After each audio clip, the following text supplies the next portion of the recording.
Добро утро, почитувани гледачи. Ново издание на емисијата Фактор здравје. Ви посакувам добре дојде и во денешното издание и ве покануваме да не гледате и да не следите до самиот крај. Зборуваме за осаменоста како тивок современ феномен. Осаменоста во семејството и партнерските односи, во врската, бракот, дома или на работното место. Нешто што сите помалку или повеќе сме го почувствувале. Како да ја препознаеме, како да се справиме со неја и како повторно да изградиме вистински живи врски со другите и со себе. Зашто осаменоста не представува само физичка изолираност, туку и емоционална празнина. На оваа тема утрово во емисијата разговараме со магистер Жана Базби, психолог, бизнис психолог, психотерапевт, тренер за лидерски вештини, ментално здравје на работното место, развој на лидери, психологија на потрошувачи. Белам добро утро и добре дојде Жана во денешното издание на Фактор здравје. Добро утро, Билјана. Секогаш ми е задоволство кога сум со вас на емисија. Така. Сето ова што го кажав и го најави во представувањето за вас, ке ни кажете ли малку низ збор два што означи? Повеќе од 30 години живеете и работите во Лондон.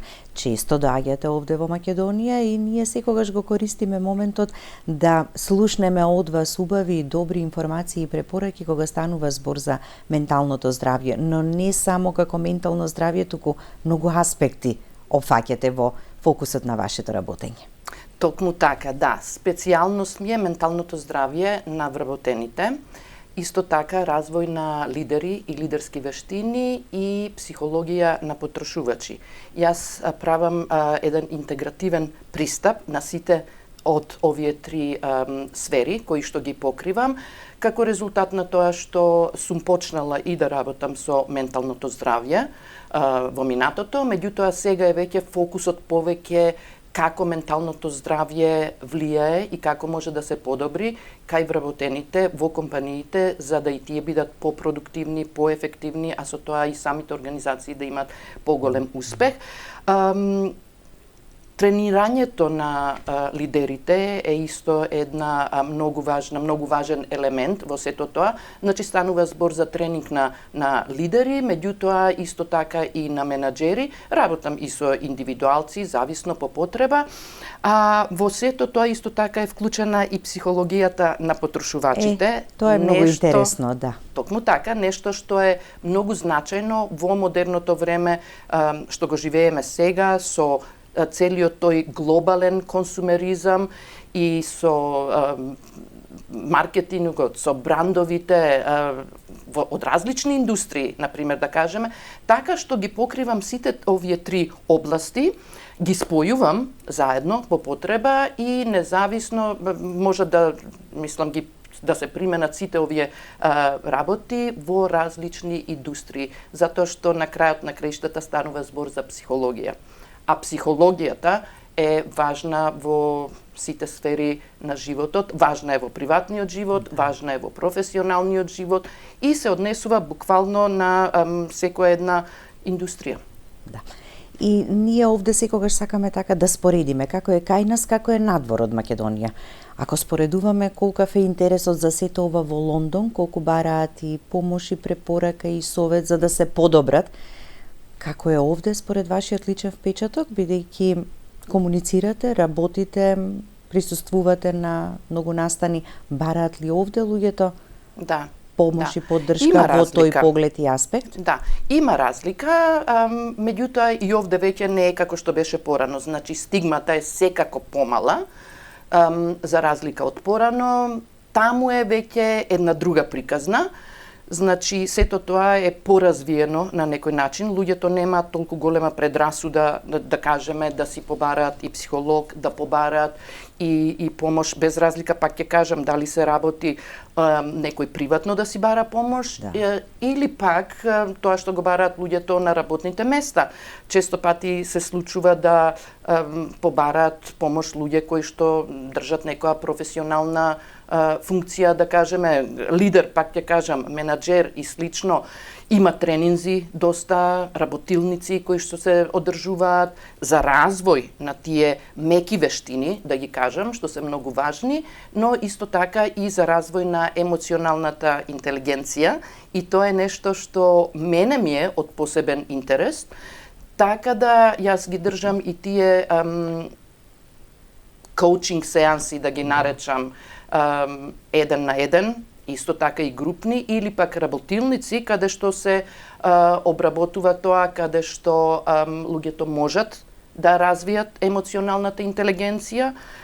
Само една разлика, веднаш да кажам, таа интелигенција когнитивна, со која сите се раѓаме, нели, која имаме до извесен степен, таа е нешто што е помалку или повеќе постојано во текот на животот. Меѓутоа, емоционалната интелигенција е нешто друго, нешто што може да се развива и затоа има и толку голем интерес за тоа таму. Така. Ќе погледнеме блок реклами, па ќе продолжиме со разговорот. Останете со нас, почитувани гледачи, до самиот крај. Повелете, јавете се и поставете прашање. На тој начин вклучете се во денешната емисија.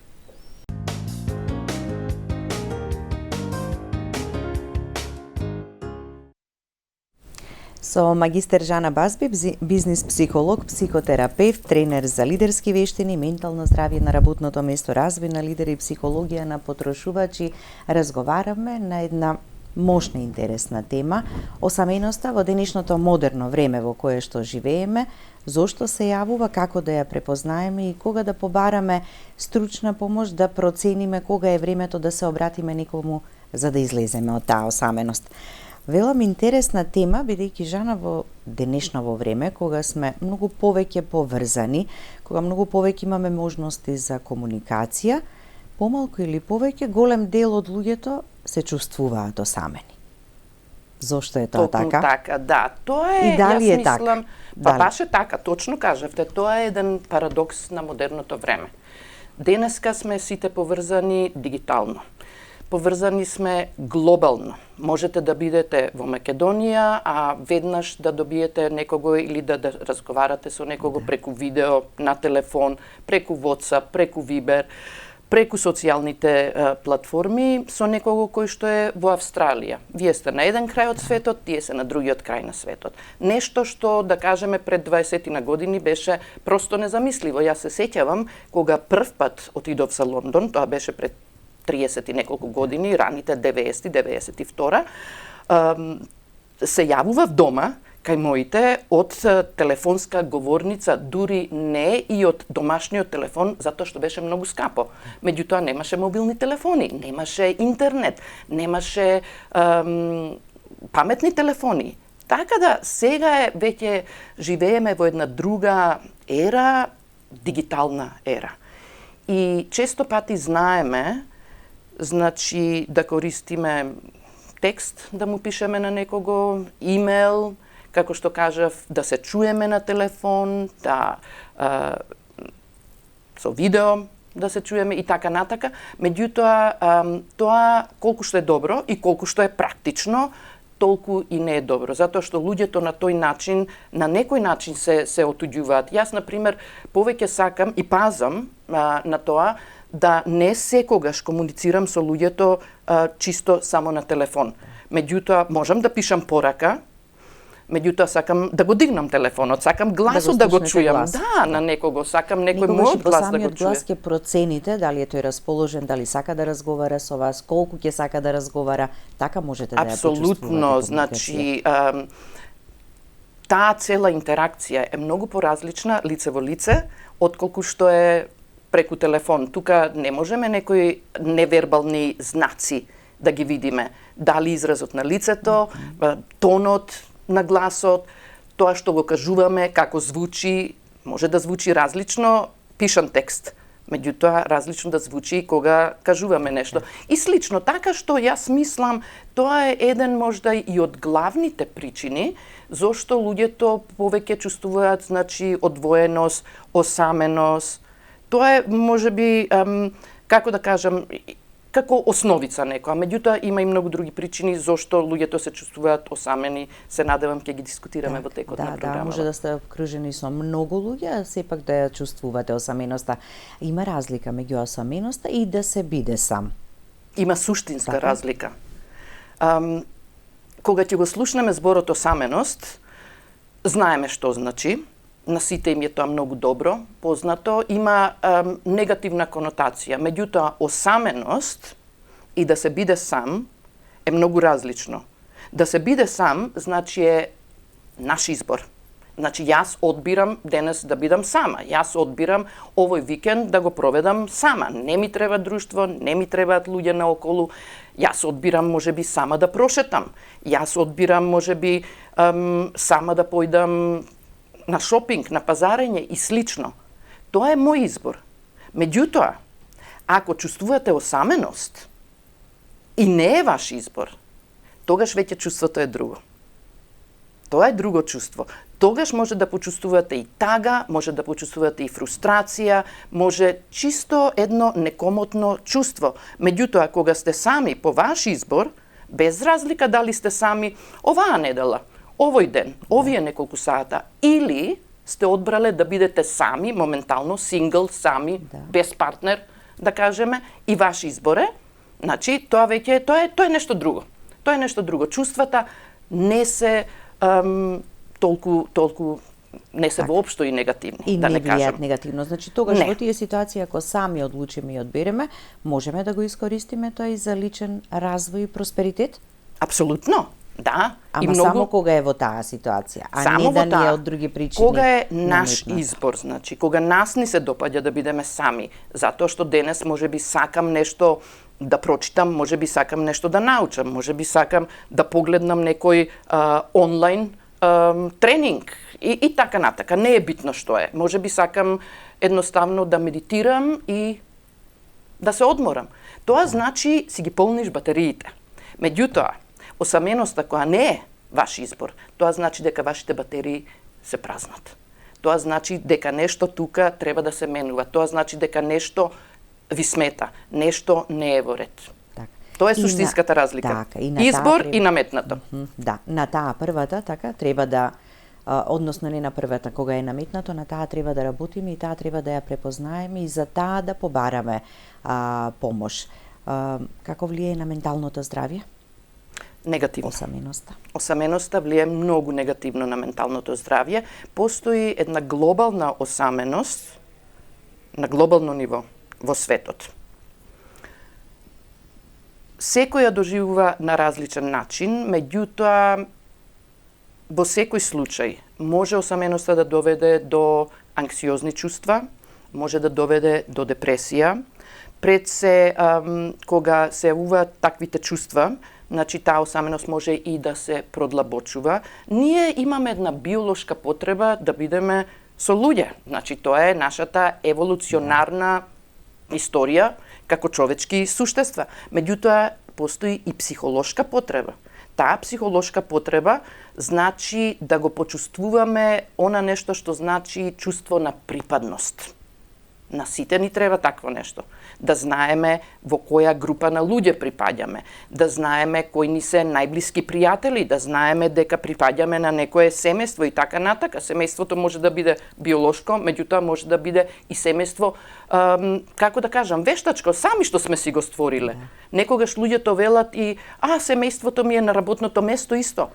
Ти си мој брат, ти си моја сестра. Со некој друг, така апсолутно. Да, тоа го гледам и во приватниот живот на луѓето, меѓутоа како бизнис психолог, кога работам со тимови и во компании, независно може да бидат помали, може да бидат поголеми, точно се гледа дека дури и таму луѓето чувствуваат осаменост. Вие можете да бидете во канцеларија, сите заедно, и обично и во денешно време има многу канцеларии кои што се, значи, отворен план.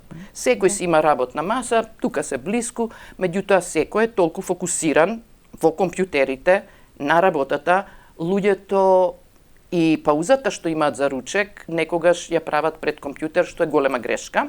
Ние психолозите препорачуваме тоа да не се прави, затоа што неприметно може да влезете, да почнете да чувствувате хроничен стрес.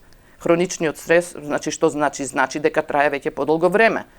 Ако трае подолго време и самиот организам, значи, вилачи кортизол. Имате во крвта. Кортизол е хормон на стрес. Добар е до известна граница. Да ви даде енергија, да ве мотивира и така натака, да може да завршите. работи. Меѓутоа, кога тој стрес, веќе и хормонот кортизол, се лачи многу повеќе во организмот, тоа доведува и до разни физички, ментални непријатности, кардиоваскуларни болести, што и да е. Висок крвен притисок, дијабет. А не сме свесни на почетокот, така дека сето тоа може да се случува. Апсолутно не, да. Така да сето тоа навистина треба луѓето да пазат и, како што кажавме, главна тема ни е осаменоста, води и до осаменост. Вие денес, кога сте на работа, ако не комуницирате, можете да комуницирате со десетици луѓе, можете и на состаноци да бидете. Меѓутоа, таа комуникација каде што има емоционална поврзаност, каде што има емпатија, каде што има една човечност, каде што ќе ве прашам како сте денес, како ви оди денот, има ли нешто што ви треба, може ли некако јас да ви помогнам и така натака, сакате ли за време на пауза заедно на ручек да седнеме.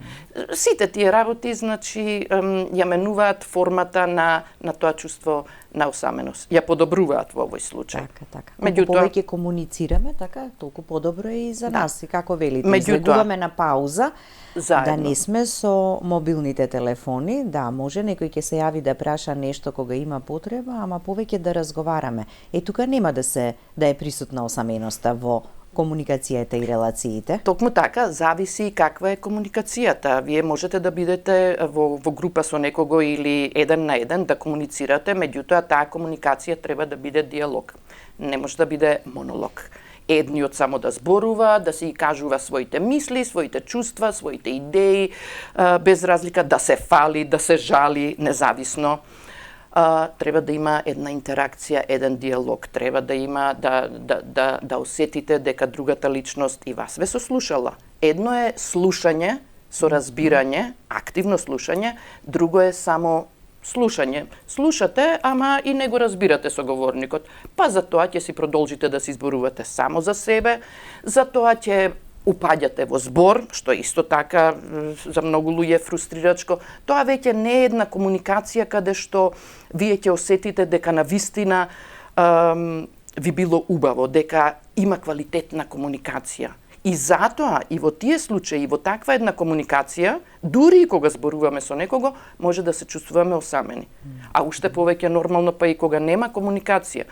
Вие сте во група на луѓе, меѓутоа не чувствувате дека сте разбрани, не чувствувате дека припаѓате, не чувствувате дека слуша, така тука е дека до вас, имате простор. Едноставно како да, не тоа се случува, значи и на групно ниво, се случува во приватниот живот, во домот, во семејството, меѓу родители и деца, меѓу партнерите, исто така, во интимните врски и дава еден многу негативен ризике. Негативни резултати дава и од тука може и веќе и други проблеми. Така. Ајде уште малку за работното место. Како осаменоста влие на продуктивноста? Што треба тука, на што да се работи, еве и од ваш аспект и од ваш фокус на работење? Кои се препораките? Многу се обрнува внимание, а јас тоа исто така го работам со моите колеги, со тим, се обрнува внимание на тоа чувство на психолошка сигурност. Нешто што може би не беше доволно препознаено доскоро, меѓутоа кога имаме таа психолошка сигурност, што тоа значи? Тоа значи дека денес, ако сте вие мој менаџер, да кажеме, заедно сме во тој тим, јас како член на тимот, значи чувствувам психолошка сигурност да ги кажам моите идеи, да предложам нешто, да кажам со што не се согласувам, нешто што не ми се допаѓа, да кажам како се чувствувам, да бидам ранлива и така натака. Доколку имам психолошка сигурност, што значи дека вие нема да ме критикувате, што значи дека ќе ме сослушате, што значи дека можда ќе размислите за моите идеи, можеби нема да ги прифатите, меѓутоа на убав начин ќе ми кажете зошто тоа е така и така натака. Обратното тоа е кога се чувствувате несигурни, затоа што можеби ќе кажете нешто, ќе бидете погрешно сватени, можеби ќе бидете критикувани, можеби ќе бидете, некој ќе сака и да ви се одмазди на некој начин, пасивно-агресивно однесување. може некој да има спрема вас. И што е навистина многу непријатно, затоа што не е така лесно препознатливо, како што е директно агресивно однесување. Знаете, некој се дере на вас, знаете, ве вреѓа, не дај Боже физички напад, и тоа се случува на работни места. Не често. Различни карактери. Да, за среќа.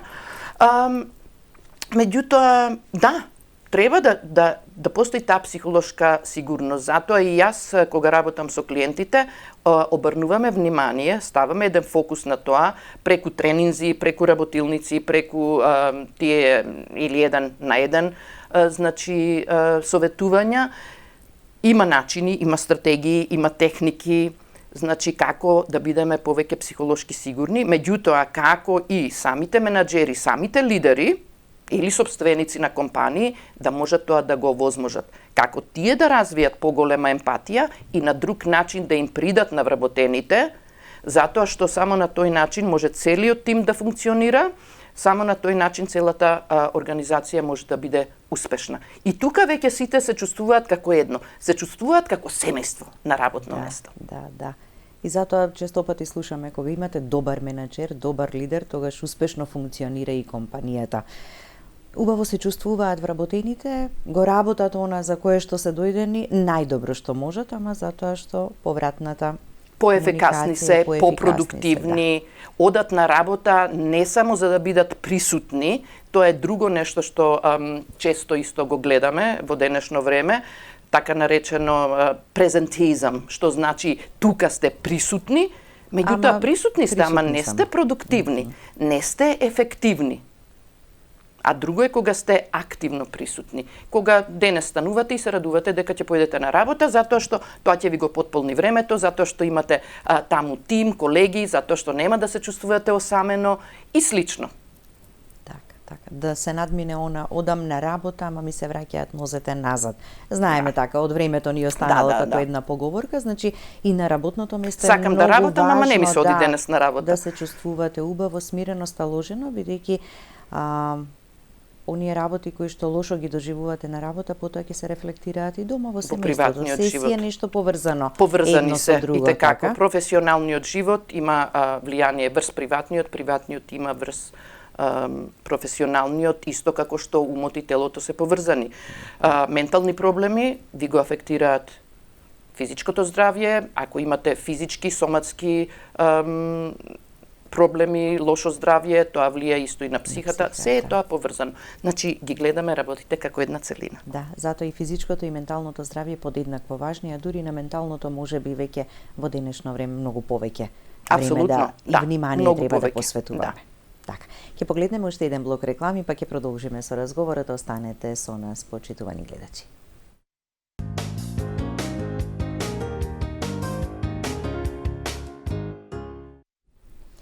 Продолжуваме со разговорот во студиото и после овој блок реклами. Интересна е навистина оваа тема, верувам секој малку, помалку или повеќе ќе се пронајде во сето ова, бидејќи може да се јави во секој период и на секоја возраст во животот. Кога зборуваме о осаменост после пензионирањето или луѓе во одредено животно доба, кога се чувствуваат дека се оставени од другите, од колегите на работното место кои што дотогаш ги имале. Децата веќе пораснале, па секој во трка со времето работата си го тера својот живот натаму. Каква е таа осаменост? Како да се излезе од таа осаменост? Многу луѓе може да се најдат во таква ситуација, нели? Значи, цел живот сте граделе некаква кариера, сте имале професија, не е битно која. Сте имале еден вид на обврски, рутина и така натака. Без разлика дали работата ви се допаѓала многу, па ви била просто како пасија, или пак сте оделе затоа што мораме да одиме на работа. Значи, треба да покриеме трошоци и така натака. Меѓутоа, убаво е секој да помисли што би сакал да прави после пензионирање, уште пред да се пензионира. Дали имате некое хоби, дали сакате ново хоби да развиете. Луѓето тогаш имаат повеќе време, значи веќе не се секој ден на работа. Меѓутоа, интересно е тоа што се случува психолошки, значи сме оформиле еден идентитет со кој ние сме се идентификувале. Сега тоа веќе се менува. Меѓутоа, животот тече во фази. Не сме исти постојано. Ништо не е конкретно и зациментирано, освен што промените ги доживуваме постојано во текот на животот. Така што да, постојат луѓе кои што тоа ги афектира, па или ќе се осетат повеќе депресивни, повеќе тажни и така натака, па размислуваат, која ми е целта, што ќе правам сега, заврши еден дел од мојот живот и така натака, што апсолутно не мора да значи. Значи, секое годишно доба си носи своји убавини на некој начин, па и неубавини, зависи. Битно е физичкото здравје да биде што подобро, битно е психолошкото здравје, да се грижиме за тоа да биде што подобро. Ако имате многу време, се чувствувате осамени, можете да си дадете, да си направите план, па да правите прошетки, ако ви дозволува, значи, ситуацијата и здравјето. Можете Има начини, да се така како да се излезе од тоа или да не се ни влезе во осаменост. Да учите нешто ново. Можете нов јазик да учите, не е битно. Така, барем денеска многу информации ни се достапни на интернетот, многу луѓе веќе знаат и како да го користат интернетот и веќе ако станува збор за личности кои се повозрасни, личности кои се ќе одат во пензија, се веќе или долги години се во пензија, многу е исто така битен и квалитетот на врските. Тој треба да го одржуваме. Значи, да си имате пријатели, пријателки, да се посетувате, да се гледате. Еве, токму тоа го прави и мајка ми, например. И мене ми е многу драго за тоа, многу сум среќна. Таа има неколку многу добри пријателки. Тие се гледаат често, преку еден ден. Денеска се собрани сите кај оваа пријателка. После тоа 4 жени се, после тоа се кај другата пријателка и така натака, роднина кои имате, да се слушнете, да се посетите, да се поканите и така натака. И како што реков, да си најдете нешто што ќе ве заинтересира. Не е битно што е. Сакате да плетете, плетете. Сакате да скролате на интернет и да видите нешто, ако имате 80 и нешто години, направете го тоа. Сакате да се прошетате. Апсолутно не е битно што. Меѓутоа, да садите да се цвеќиња. повлечете, да се осамите и да се Тоа не е во ред. помирите со тоа дека тоа е тоа, таков е животот. Не. Може не стресот да го застанува. чувствуваме, тоа е точно, меѓутоа, што ни покажува тоа? Што ни кажува чувството на осаменост? Ни кажува дека нешто не е во ред. Ни кажува дека нешто треба да смениме. И тогаш се преиспитуваме што сакаме да смениме, што ни треба. Значи, што ни треба? И покушаваме да се движиме во тој правец. Меѓутоа, основното нешто тука е, значи, квалитетот на врските. Не мора да бидете со многу луѓе, обкружени, како што реков, можете да бидете со голем број на луѓе, меѓутоа се чувствувате осамени. Неколку добри пријатели, неколку добри, не знам, членови од семејство, роднини и така натака, каде што ќе ги одржувате тие контакти, каде што ќе пружите респект, каде што ќе ви се врати респект. Не е поентата да бидете окружени со луѓе кои што ви токсични луѓе. Значи, од тие луѓе, без разлика ти кажам, може да биде семејство, може да биде партнер, може да бидат колеги на работно место. Подобро е подалеку од тие луѓе. А подобро е своето време, своето внимание и фокусот да го посветите на луѓе кои што ве почитуваат. Кои ви посакуваат добро. И прават убаво да ви биде кога сте во нивно друштво. Да, и кога ви е интересно со нив. И така осаменоста веќе на некој начин се неутрализира. Така. Исто важи и за во приватните врски. Така. Осаменоста меѓу партнерите, каде што постои физичка, ама изостанува, односно ја нема емотивната блискост. Каде што постои, сакате да кажете, емоционален јас. Да, често се случува во денешно време. И јас пак ќе кажам, една од причините е брзото темпо на овој живот што го живееме денес. Тоа е една причина. Развојот на дигиталната технологија пак е друга причина. Зошто го кажувам ова? Сите имаме искуство и сме виделе исто искуство од други луѓе, каде што седнувате, денеска сте сите заедно собрани, меѓутоа може да биде дома, може да сте на гости, може да сте во ресторан. Луѓето се со телефони. И тоа не е во ред. Тоа покажува тој емоционален јас го интензивира. Секој си е посветен сам на себе. недоволно внимание, вие може да почувствувате дека партнерот не ви посветува доволно внимание. Тука веќе се јавуваат и различни мисли или така наречени когнитивни дисторции во психологијата, каде што почнувате веќе и друга приказна си правите. Не ми посветува внимание. Аха, значи не ме сака више. Аха, може со некого зборува, може крие, може лаже, може да и така натака. Таа приказна веќе кога се развива, тука веќе други проблеми има. Меѓутоа, да се концентрираме на темата, тоа е една од причините зошто осаменоста уште повеќе се продлабочува. Затоа треба да се обрне внимание, значи формулата е проста, меѓутоа треба свесно да ја прифатиме. Кога сме со некого, прво е некултурно да висиме на телефон нонстоп. Некултурно е да гледаме во телевизорот нонстоп. Убаво би било свесно, значи да го прифатиме присуството на другата личност и да ни се направиме еден разговор кој е автентичен, разговор, пак ќе кажам, каде што има диалог, не монолог, каде што луѓето си разменуваат мислење и така натака. Да не чекаме некој да не побара нас денес. Не мора секогаш вас да ве бара некој. Да. Можете и сами да се јавите. Да не броиме кој колку претходно. Ама треба да има баланс, затоа што и тоа има прак на толеранција. Ако вие постојано правите напор да се чуете со некого, да се видите, да организирате каде ќе се видите, па ќе дојде и момент каде што ќе си кажете оваа личност не е многу заинтересирана за мене. Оваа другарка, не знам, колешка, колега и така натака. Може би и вие ќе се повлечете. Така да тоа е една одговорност на сите нас. Треба да биде взаемна.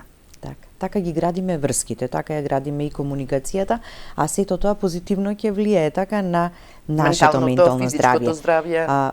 Како да ја препознаеме осаменоста и кога да побараме стручна помош? Кога сами можеме нешто да направиме, а кога да се обратиме на психолог? Ова е многу убаво прашање. Сега ќе ви дадам, се надевам, практичен одговор на такво нешто. Немаме многу време во длабоко да навлегуваме во сето тоа, меѓутоа осаменоста лесно ќе ја препознаете.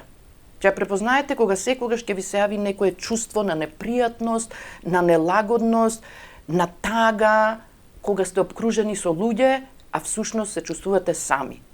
Полесно е кога знаете нема никој. Денес нема никој, тука сте сами. Во овој период од животот немате можеби партнер, немате врска, не сте во брак, зборувам значи за било која годишна група. Знаете, окей, така е.